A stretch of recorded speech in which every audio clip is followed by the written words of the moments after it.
So what's going on, you guys? I wanted to go into something. I wanted to look at Bitcoin from a different perspective, and I wanted to share that perspective with you. So first things first, this blue line right here is the manufacturer's PMI, which is something I've been talking about in recent videos. And I mean, it's basically the entire business cycle in general. It's a basket of indexes, of 5 indexes that measure the overall health of the economy. So basically employment, new orders, supplies, and so on. But what we notice is this is what a lot of people have been noticing these days is that the crypto cycles follow the actual PMI chart. So if you expand this is a previous cycle, 2021, it goes up. We have our bull run, right? Same thing happened in 2017. If you expand it, you can see it goes up.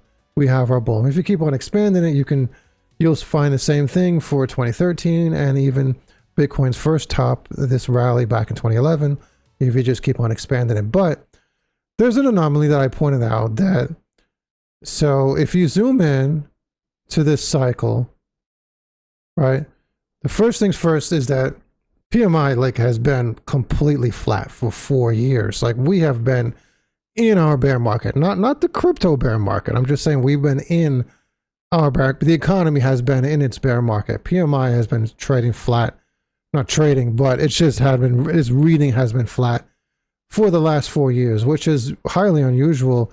Because if we go back and we look at PMI over the course of history, or at least over the last 30 years, this has never happened before. You can see it goes up and down, up and down, up and down, and it's going on like that so far back that it's been like this my entire adult life, or even before my adult life, because I was still a kid back here. Now, so for the first time ever, it's just been flat for 4 years.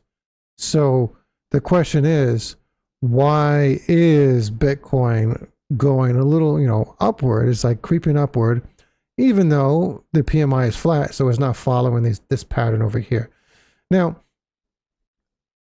there are certain reasons for that. Number one, we have institutional buying. We have large institutions buying Bitcoin and pushing the prices up. We have governments buying in right now. We also have the ETFs and Bitcoin becoming available to any others that traditionally have not bought into crypto, like the boomers and so on. The boomers are buying it through the ETFs, and we also have the rally and the euphoria. We have a crypto-friendly administration in the US, and it's causing people to get excited and just buy.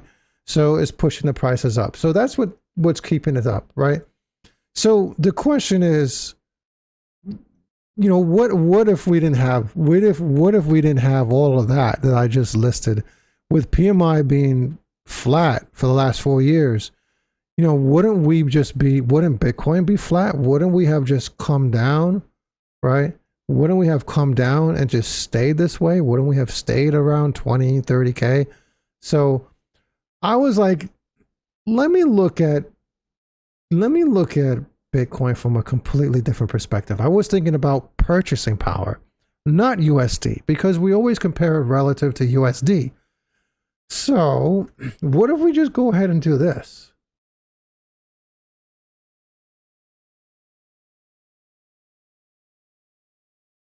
We make Bitcoin relative to gold, right?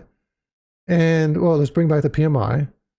So if we try to flatten out the previous cycle, right? So 2021, that bull run top, if we try to flatten that out, look what we get.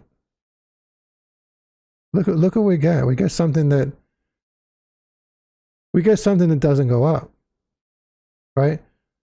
Because if you want to match, let's say, the 2021 cycle, you want to expect it to actually, this one you flatten down, you just flatten down the 2017 cycle, so that you can see the actual increase of Bitcoin, the price of Bitcoin in 2021. So if you flatten down a 2021 cycle, it's the same. It's like it is totally the same. Now, if you want to zoom into it, now let's get rid of the PMI, right? And here's what we'll do. We're going to go to monthly candles, This is where it gets really interesting. Look at this, right? So this is like this, and we're going to take the top of last cycle, and we're going to compare it. We're going to compare it to the top of this cycle, and we only have a 9% increase in the actual value of Bitcoin, right? This is not USD, this is the value of Bitcoin. Now, gold itself remains relatively flat in value, right? It has inflation, but it is extremely low. I made this epic video about gold back in 2022, and I remember saying something like, a really, really nice men's suit made 1,000 years ago would have cost you an ounce of gold. And a really, really nice men's suit made today might cost you an ounce of gold. You know, it also depends on the type of suit, the brand, and so on. And, you know, maybe you could argue it could get you 2 men's suits, but still over 1,000 years, right? So, you know, but there's differences, right? You make a men's suit now, you have machinery, you have sewing machines, you have back then, you have other factors that will drive the price down. But nonetheless, you can't buy that many really, really nice men's suits with an ounce of gold. So it is relatively constant, you know, over the course of history is relatively constant. So you look at the purchasing power and the value, and that's what had me thinking. Like, I often say, not related to crypto, I often say that everything, you know, no matter what it is, it seemingly costs double the price that it was prior to the pandemic. So if I go back to 2020 and I compare prices then till now, almost everything is almost double. Like, no matter what it is, like a hot water heater, buying a sofa, buying some food, no matter what it is, you know, something that might have cost you $800, let's say a plumbing job for a hot water heater or something, you know, something that might have cost you $800 5 years ago now costs you like $1,500. It's like almost everything is double, and I've always been saying that. So you look at it from that perspective. So what about the value of Bitcoin and the purchasing power of Bitcoin going back from the top in last cycle to the top in this cycle? It's almost double, right? We had 68K, almost 69K last cycle in November in 2021. And then, you know, we just topped out early October at 126K. So you're talking about just roughly double right there, right? So we're almost, you know, and like I said, everything is like almost double. So I think, realistically, I think we've never left the bear market. I think that we have just been in the bear market. Like, we've never exited the bear market. We've been flat this whole time. Like, we totally been flat this whole time. And with just a little bit of price action because of all these other factors that I just described, you know, the ETFs, institutional buy-in, and the euphoria around a crypto-friendly government. So we have been flat this whole time. Like, this whole time, it's been a bear market. And right now, our expectation is that we're just going to go up from here with the PMI. We're just going to go up, starting like, you know, in just a few months, like less than 6 months. And, you know, we have all this really great news.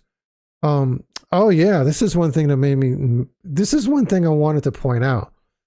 So I've been thinking about this a lot recently, and I think I want to run, you know, spend some time, run some calculations and like calculate the death of Bitcoin. So, it's really, really an eye opener right here, because as we know, and if you don't know, you should know, that Bitcoin eventually is going to be like worthless in terms of its mining, right? So miners are going to view Bitcoin as worthless because it's going to cost more to mine than Bitcoin is actually worth. So Bitcoin has to keep doubling over time, like, you know, consistently throughout every cycle. So it makes you think that, so Bitcoin mining profitability fell for the 4th consecutive month in November. Now think about that.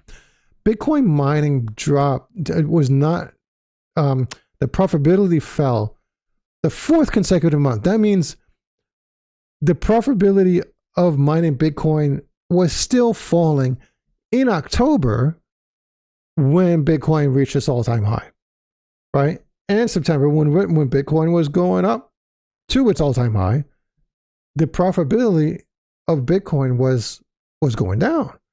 The profitability, I'm going to pronounce that word slowly. But this is like an eye-opener. This is what I'm talking about, because it's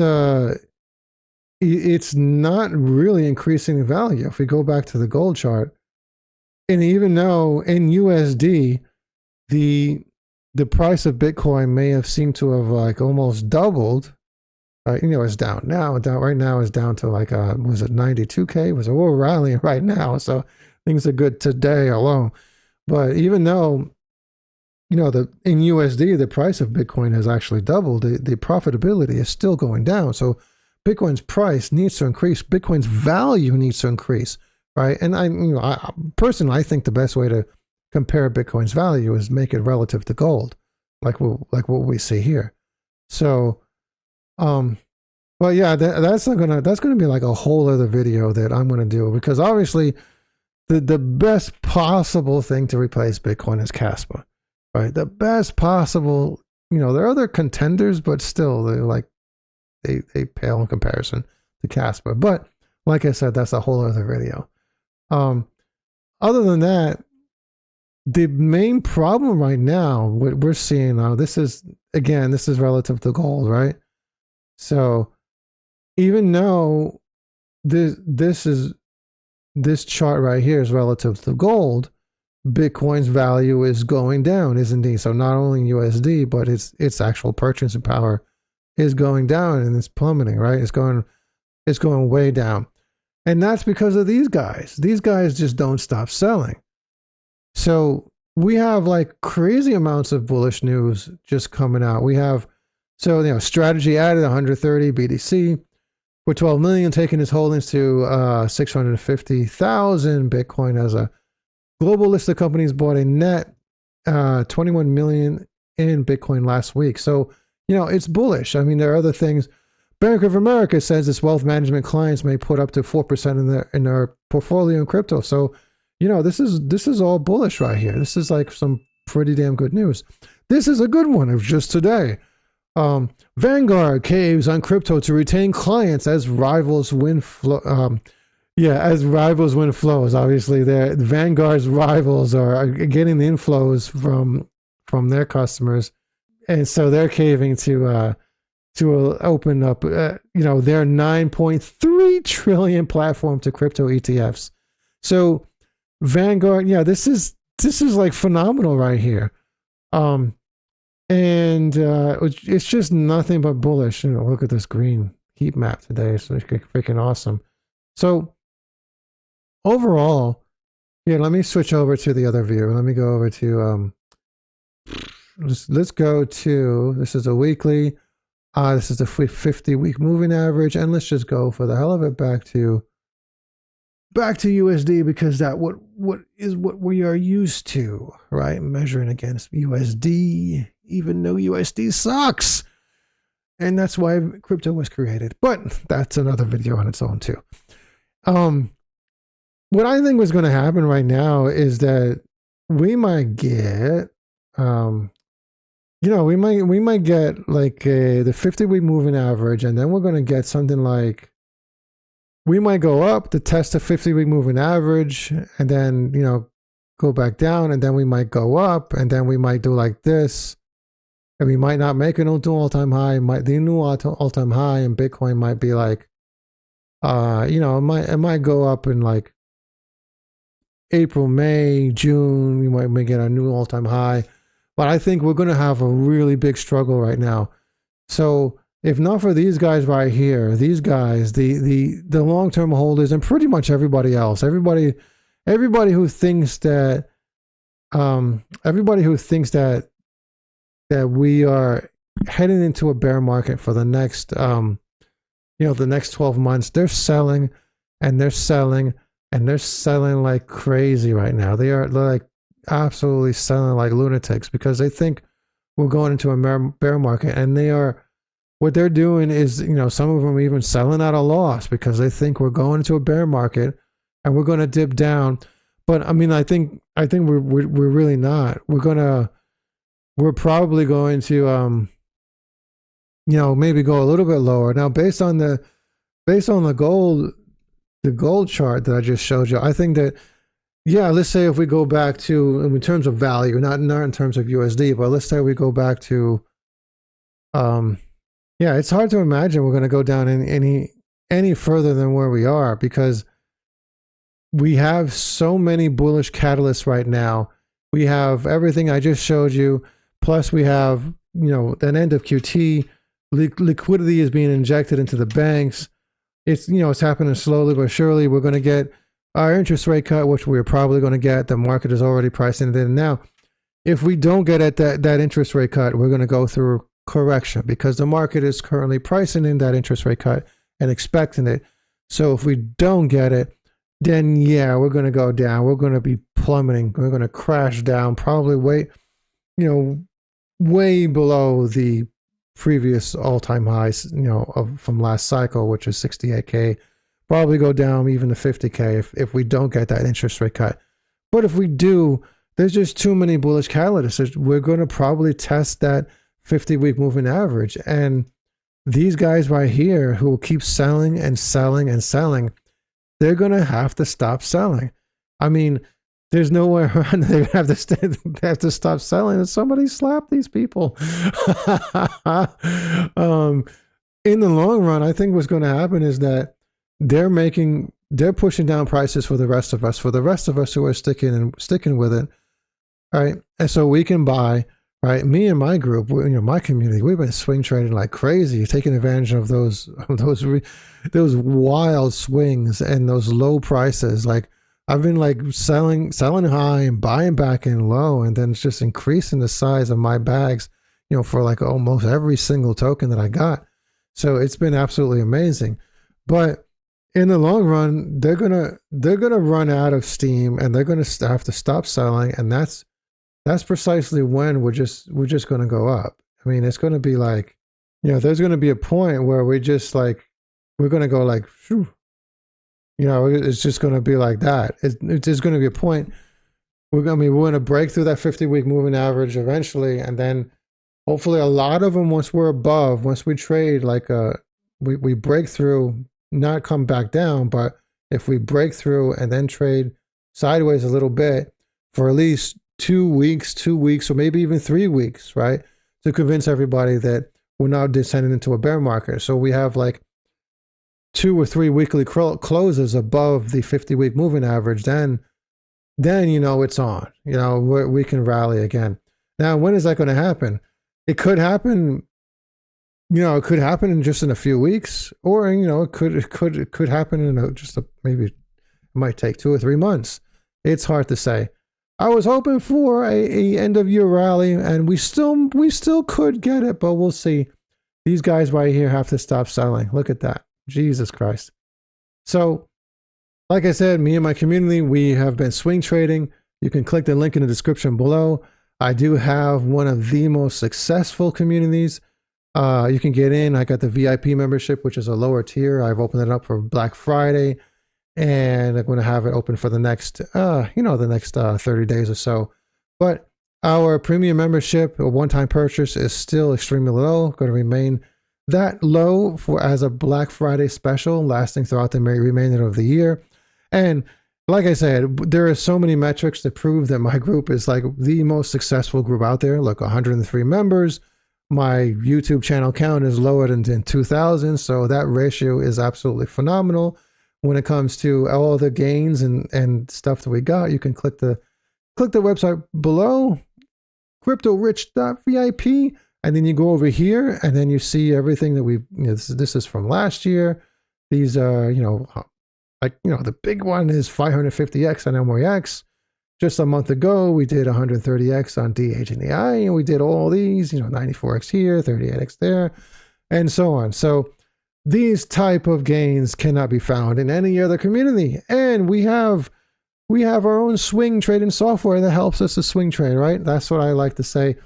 I specialize in swing trading, right? Because if you do 100x on a coin in the long run, what if you're trading at the bottom? You're selling high and you're buying back in low, and you're selling high and buying back in low, and you 3x, 4x, 5x the amount of tokens you have in your bag without actually spending more dry powder, without actually spending more fiat to buy those tokens. You just have those tokens and you keep increasing the size of your bag because you're swing trading. That's what I love doing. And I have software that makes it really, really, really easy. I have like a freaking 100 tokens in there. I was swing trading like 5 tokens, keeping track of it in the spreadsheet, up until earlier this year. And it was like a nightmare in a spreadsheet. Now I know I have like a freaking 100 tokens and I'm swing trading. It's been so goddamn easy because of the software that only my community offers, right? And and that's in addition to getting all these picks and getting in like super early, right? Like MYX got in at 6 million market cap, pumped to 3 billion, right? Absolutely out of this world. And the end goal of my community, by the way, click that like button. If you like this content, click that like button, subscribe if you're new here, right? That's very helpful. But the end goal is that me and my members can get in something like this. They're going to be chilling at the top of this bull run in 2027. I've been saying this for like 6 months, 8 months now, whatever it is. 2027, because when PMI starts exploding, right? Then we're going to see, a lag, right? We're going to see a lag because maybe I should click that, right? It's going to be like this, PMI, and then like the candles are going to be like here going up, right? So it's going to be a lag. So probably there's the cycle top, depending on when PMI starts going up.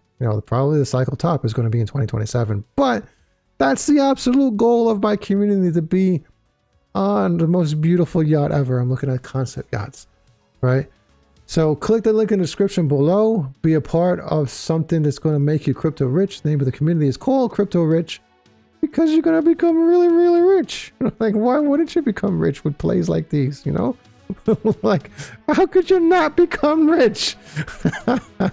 And I'll catch you guys laters.